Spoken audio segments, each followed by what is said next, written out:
The café was a small, unassuming place nestled on a quiet corner of a busy New York street. Its windows were always fogged over with a soft mist from the espresso machine, and the worn wooden tables added to the charm of the space. A few regulars were scattered about, absorbed in their books or typing away on their laptops. The atmosphere was warm and familiar, a sanctuary from the cold buzz of the outside world. For Barron Trump, this was a refuge. He had come to this cafe many times before, not for attention or escape, but because it was simply a place where no one recognized him, where he could breathe a little easier. It was just him, his thoughts, and a hot cup of coffee. On this particular day, the cafe was unusually full, the chatter of voices and clinking cups forming a low hum in the background. Barron sat in a corner booth, his head buried in a book, his fingers wrapped around a mug of steaming black coffee. His mind was distant, following the ebb and flow of the words on the pages before him, but he still kept his senses alert. It was the kind of place where you could get lost in a moment, yet still feel the pulse of the world outside through the glass, where you could hear snippets of conversation drift by, where people watching became a part of the experience. It was then that the door swung open, the sharp jingle of the bell above it breaking through the soft clamor of the cafe.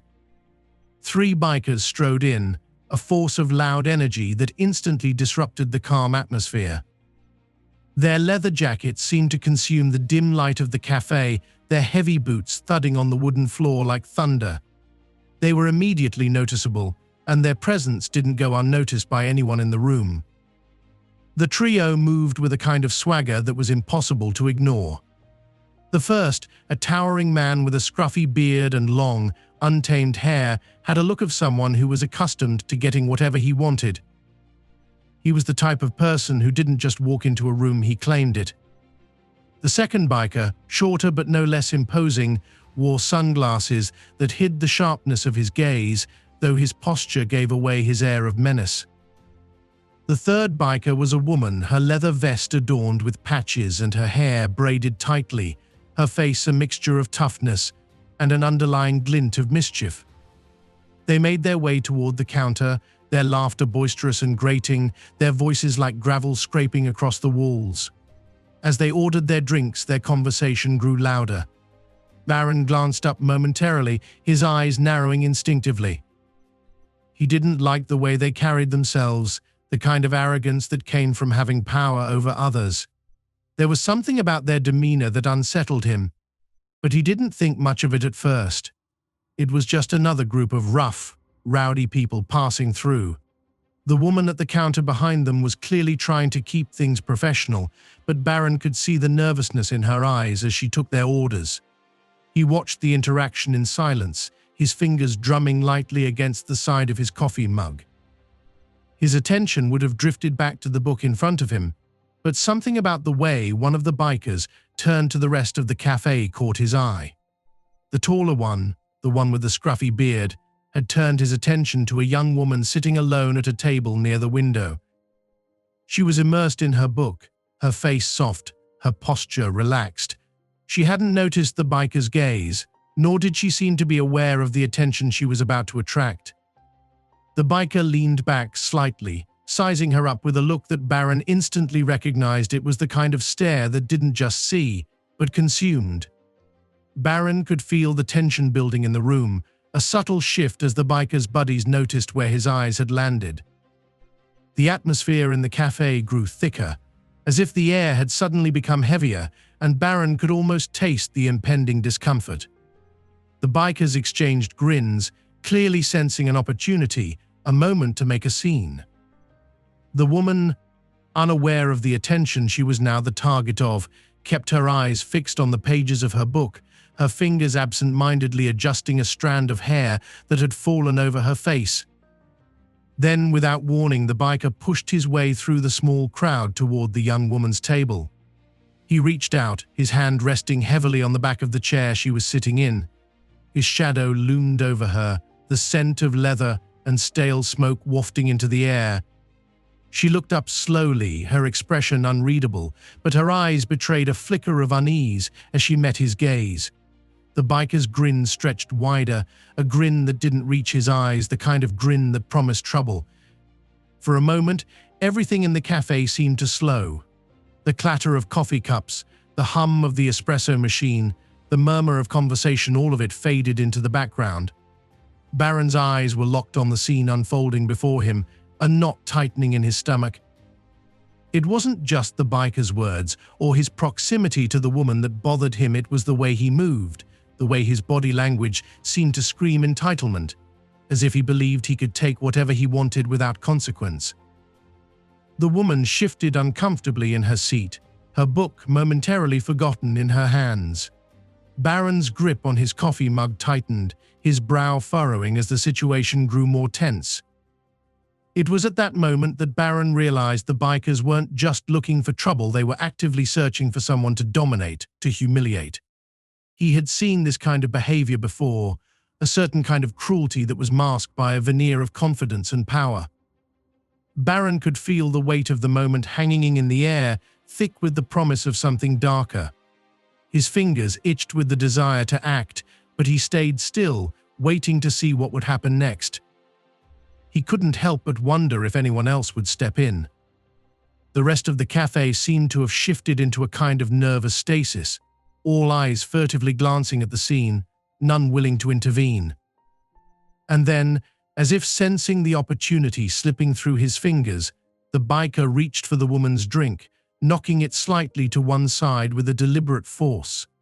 The coffee spilled slightly, the dark liquid staining the table, but the woman did not react. Instead, she simply looked up at him, her gaze firm, though her lips were pressed into a thin line. There was no smile, no flirtation in her eyes, just a quiet defiance that only seemed to fuel the biker's arrogance further. He leaned in closer, the space between them closing as his breath hitched in an almost predatory way. The other two bikers stood behind him, watching with smirks on their faces, enjoying the unfolding drama. Barron's eyes never left the scene, his focus narrowing on the woman's face, her stillness in the face of discomfort.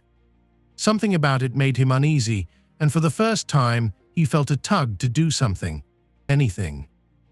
It was in that moment that Barron realized he wasn't just witnessing a simple moment of discomfort, he was witnessing someone being tested, someone about to be pushed to the edge, and he couldn't sit back and watch it happen. Not this time. The biker's advances came swiftly, like the first wave of a storm rolling over a calm sea. As soon as he leaned in, his presence dominated the space around the young woman, almost suffocating her with its intensity. The other two bikers stood just behind him, watching with cruel amusement, waiting to see how she would react.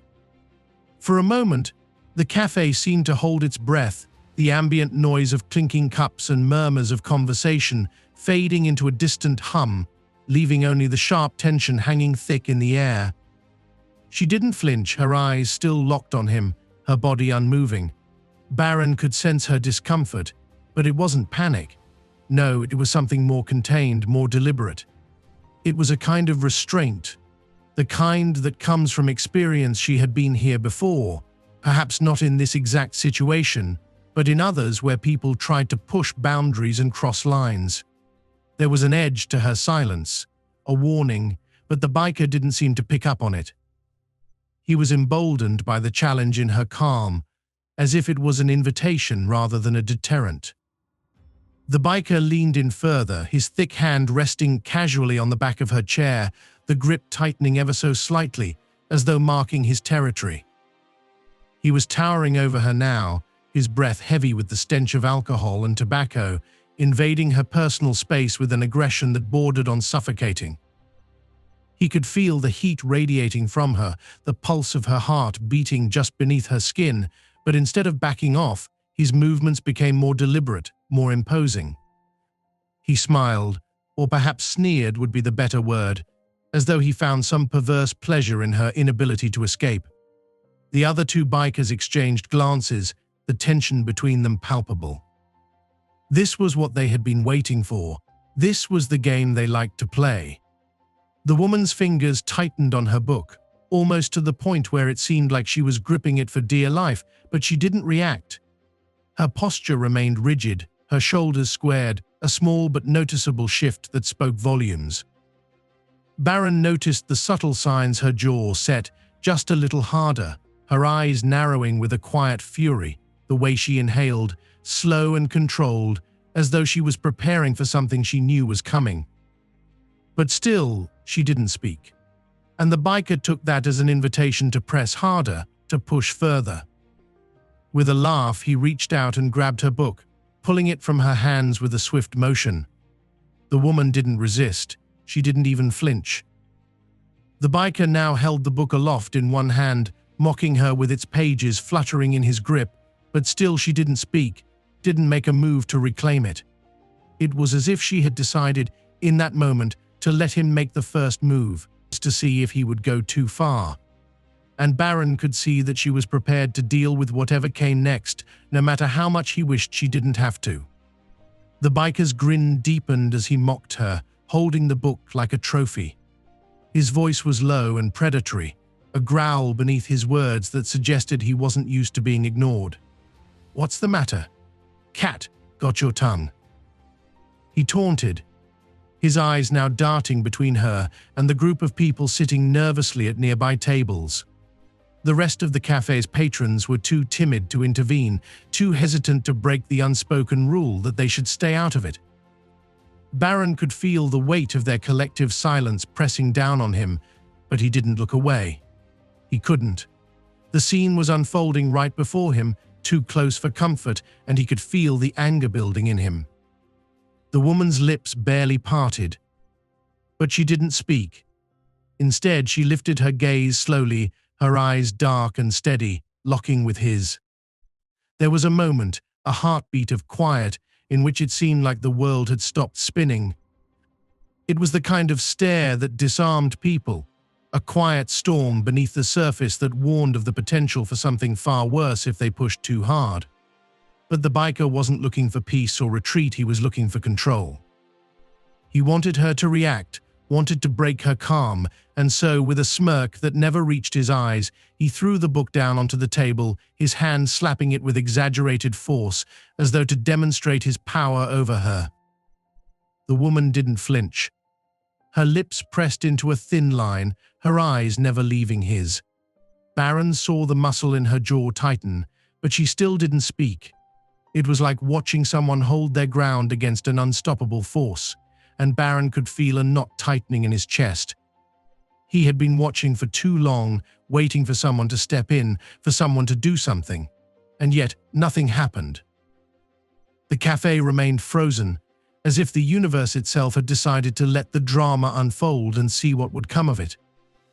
The biker, clearly growing impatient with her stoic silence, leaned in closer, towering over her as if he were preparing to make his move. He reached out with one hand, hovering for a moment over the table, before swiping the spilled coffee from the surface, splashing it carelessly onto the woman's sleeve.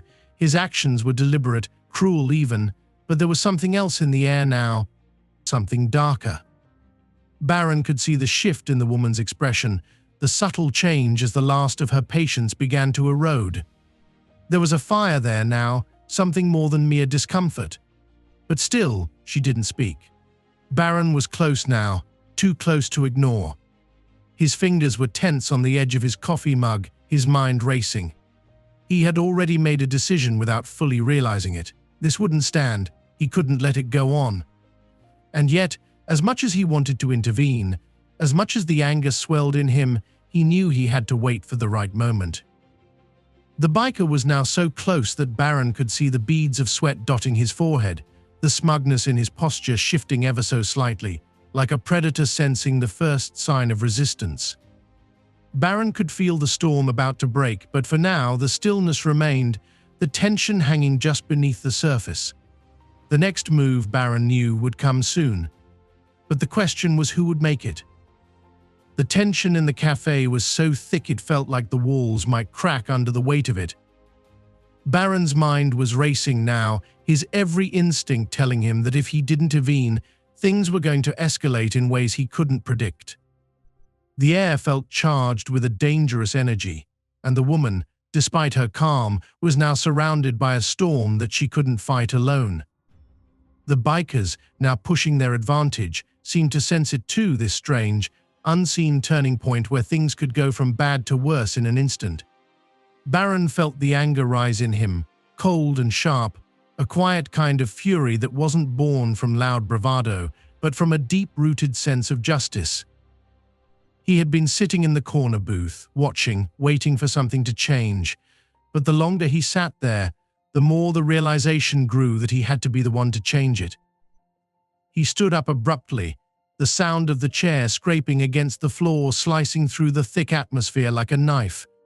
His movements were slow at first, deliberate, but there was an undeniable tension in his steps now. His eyes locked on the biker who had been tormenting the woman, and for the first time since entering the cafe, Barron didn't feel like he was watching a scene unfold. He was in it now, a part of it, and his presence felt like a quiet warning.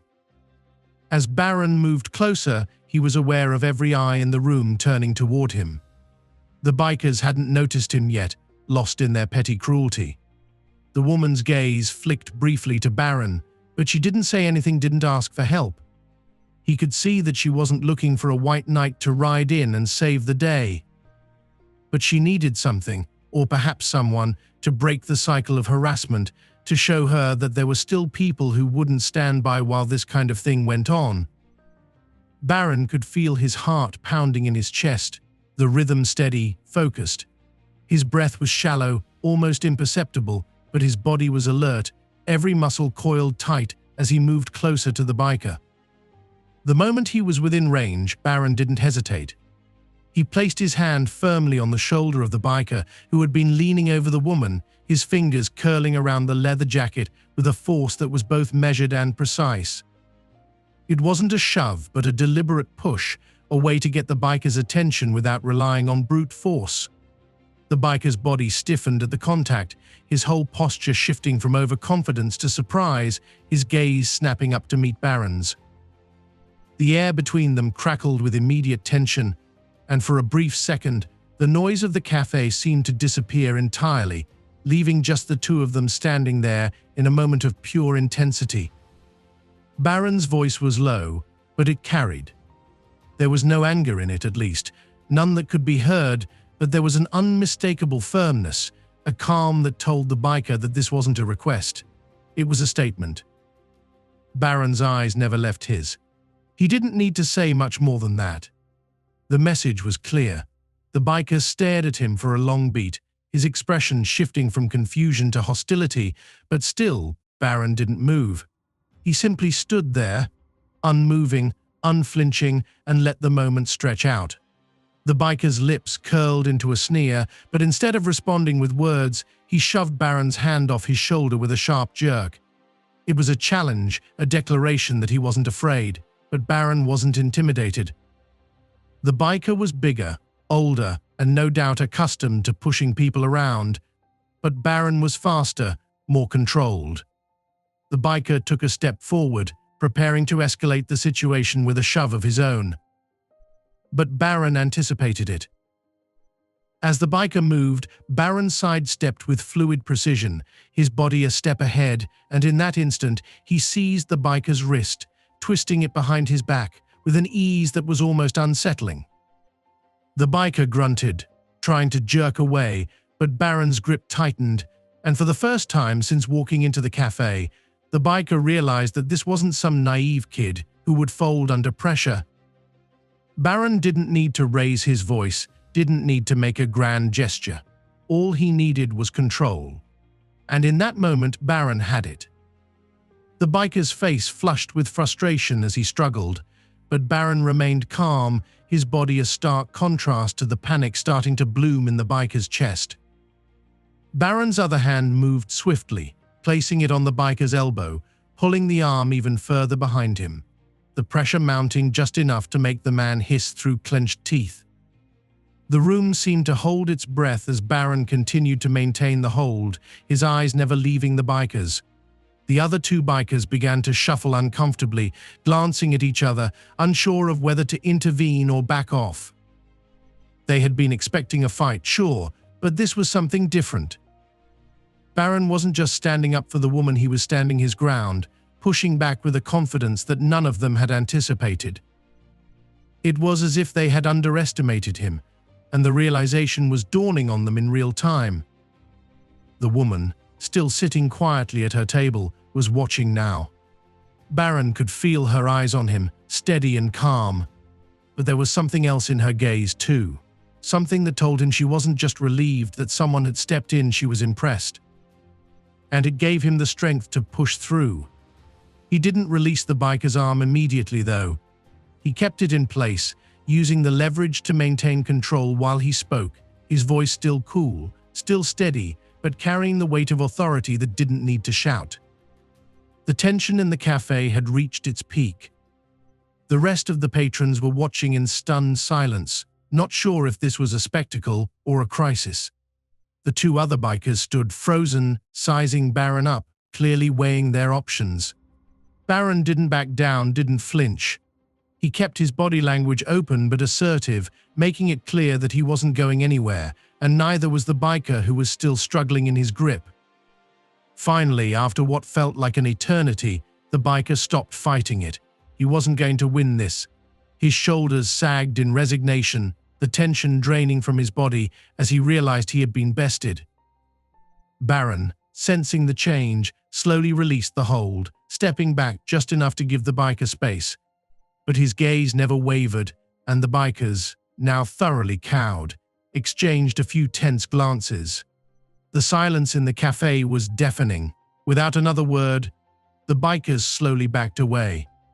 The woman, still silent, gathered her things, but she didn't run. She didn't need to.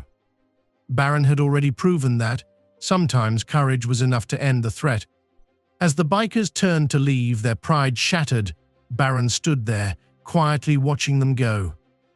The cafe began to hum again, the world outside returning to its usual rhythm.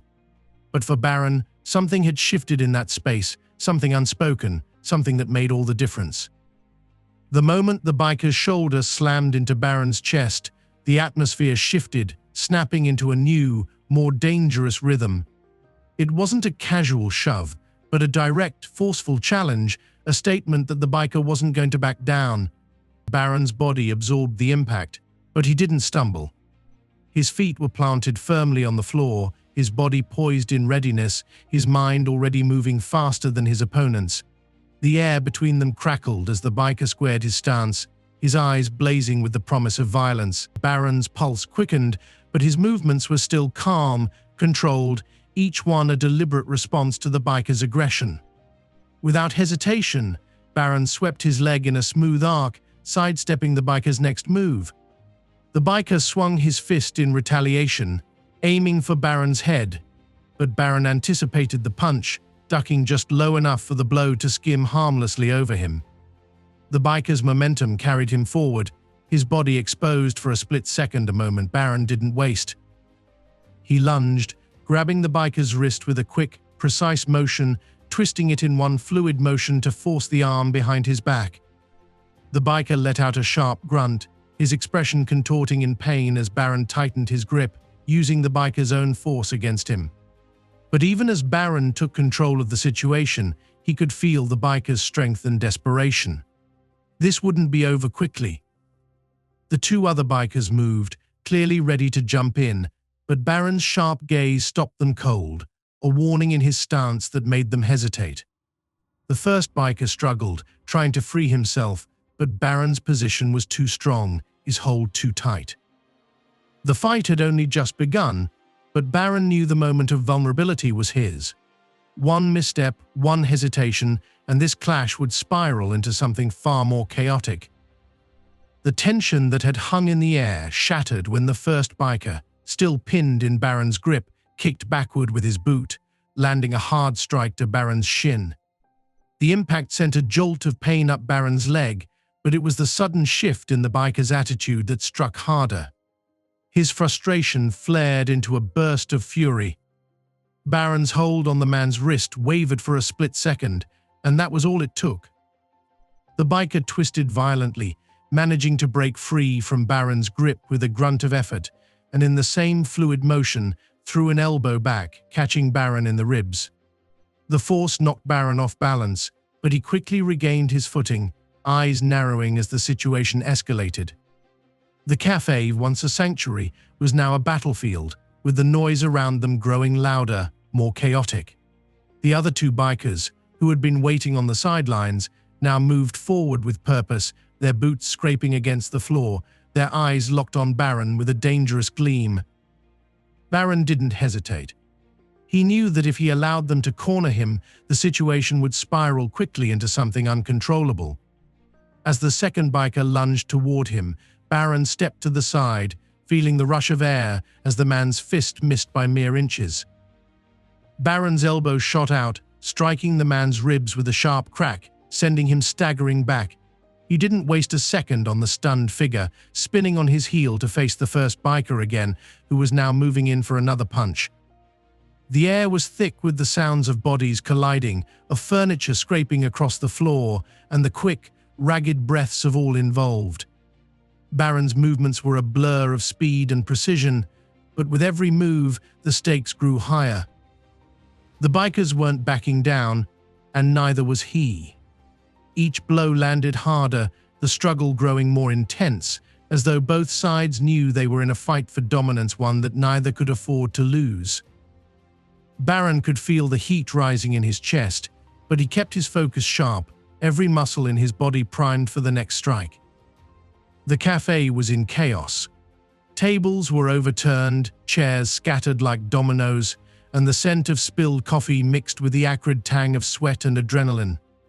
Barron's breath was heavy, his body a map of aches from the blows that had landed, but he remained focused.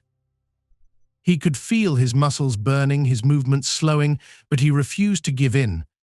The fight had pushed him to his limits, and still, it wasn't over. The first biker, now recovering from the momentary disorientation, lunged again, a savage swipe aimed at Barron's throat. Barron sidestepped, narrowly avoiding the strike, but the biker's momentum left him exposed. Barron took advantage, grabbing the man by the collar and spinning him around. With a forceful shove, he sent the biker crashing into a nearby table. The table shattered on impact, sending glass and wood flying in all directions. The room fell into a brief silence as the bikers reeled from the force of the collision, but Barron's eyes didn't leave them for a second. He knew they wouldn't back down without a fight, but the tide was shifting. The initial shock, the adrenaline-fueled rage, was starting to fade from their faces, replaced by uncertainty. They had underestimated Barron, but now they realized he wasn't just some bystander. They were dealing with someone who had the training, the resilience, and the resolve to take them on. The second biker, the one who had taken the brunt of Barron's earlier strikes, staggered to his feet. His movements were slower, the pain from Barron's elbow strike still evident on his face. He tried to rush Barron again, but this time there was hesitation in his eyes, an uncertainty that Barron seized upon. As the biker lunged forward, Barron moved with surgical precision. He ducked beneath the man's arm, planted a sharp knee into his stomach, and with one swift motion shoved him into the last standing table. The biker crumpled to the floor, gasping for air, his body temporarily incapacitated. Now it was just Barron and the first biker left. The man was getting to his feet, fury etched into his face, but Barron could see the signs of defeat creeping in the slow, deliberate way he moved, the way his breath came in sharp, ragged bursts.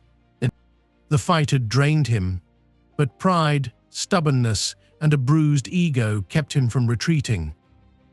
Barron, sensing the shift, stepped forward, closing the distance between them.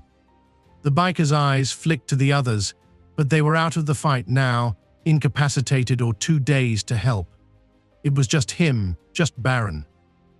The biker growled, moving to strike again, but Barron was ready.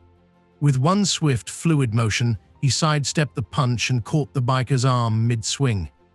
He twisted, using the biker's own momentum against him, and drove him down, forcing the man to his knees with an arm locked behind his back. The biker struggled, but Barron held him firm, his grip unyielding. The room seemed to hold its breath as the biker's defiance finally crumbled. His body slumped, his breath coming in ragged gasps, the fight leaking out of him as he realized he couldn't win.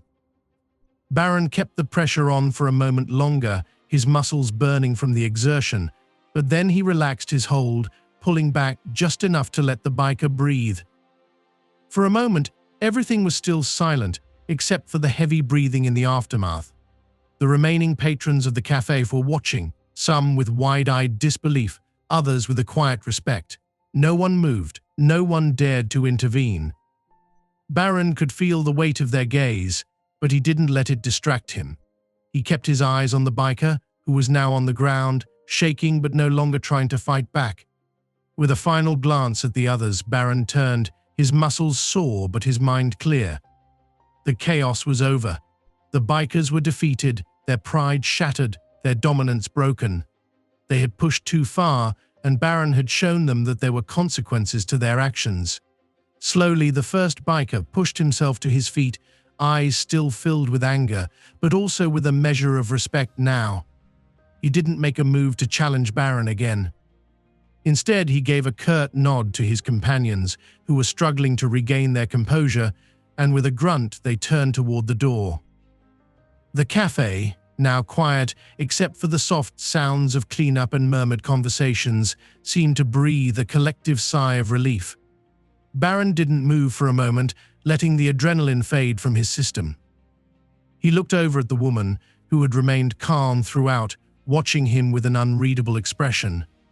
There was a flicker of something in her eyes, maybe gratitude, maybe acknowledgement, but she didn't speak, didn't rush toward him. Instead, she gathered her things with steady hands, leaving him to stand in the aftermath of the chaos. As the bikers disappeared into the street, Barron's body sagged slightly, the weight of the fight finally catching up with him. His shirt was torn, his face scratched, but it didn't matter. The silence in the cafe now felt like a victory, and Barron, though weary, felt a quiet sense of satisfaction. He hadn't just stopped them. He had shown them that they weren't untouchable, that no one was beyond the reach of consequences. The woman stood, her posture still graceful, her movements measured. She walked past Barron toward the door, her steps light, but there was a finality in them. Barron watched her leave, his thoughts still lingering on the fight, on the way things had shifted in that brief moment.